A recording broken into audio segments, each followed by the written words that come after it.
নওগাঁয় জমে উঠেছে আমের বাজার। জেলার সবচেয়ে বড় আমের বাজার সাপাহারে এখন মিলছে বিভিন্ন জাতের আম।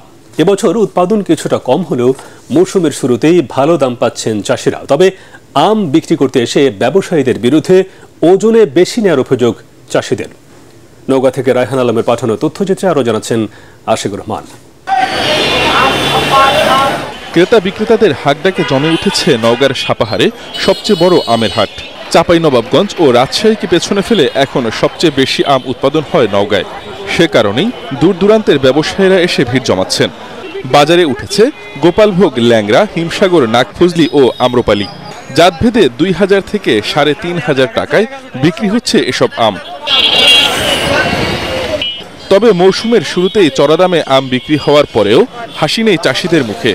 প্রশাসনের বেঁধে দেয়া নির্দিষ্ট ওজনের চেয়েও বেশি আম নেয়ার অভিযোগ করছেন ব্যবসায়ীদের বিরুদ্ধে। অপরদিকে চাষিরা চড়া দাম হাঁকাচ্ছেন বলে অভিযোগ ব্যবসায়ীদের।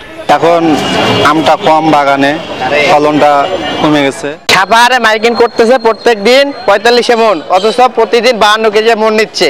গত বছর যে আমরা গেছি ১২০০, ১৪০০, ১৫০০ টাকা এই প্রথম অবস্থায়, এখন কিন্তু ২৫০, ৩০০০। নির্ধারিত ওজনের চেয়ে কেউ বেশি আম নিলে তাদের বিরুদ্ধে ব্যবস্থা নেওয়া হবে বলে জানালেন জেলা প্রশাসক।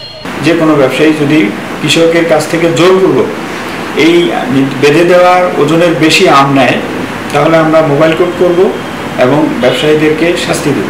এবছর নওগাঁয় ৩৩,৩০০ হেক্টর জমিতে বিভিন্ন জাতের আম চাষ হয়েছে, যার মধ্যে সবচেয়ে বেশি চাষ হয়েছে Amrapali. Bureau report, ATN Bangla.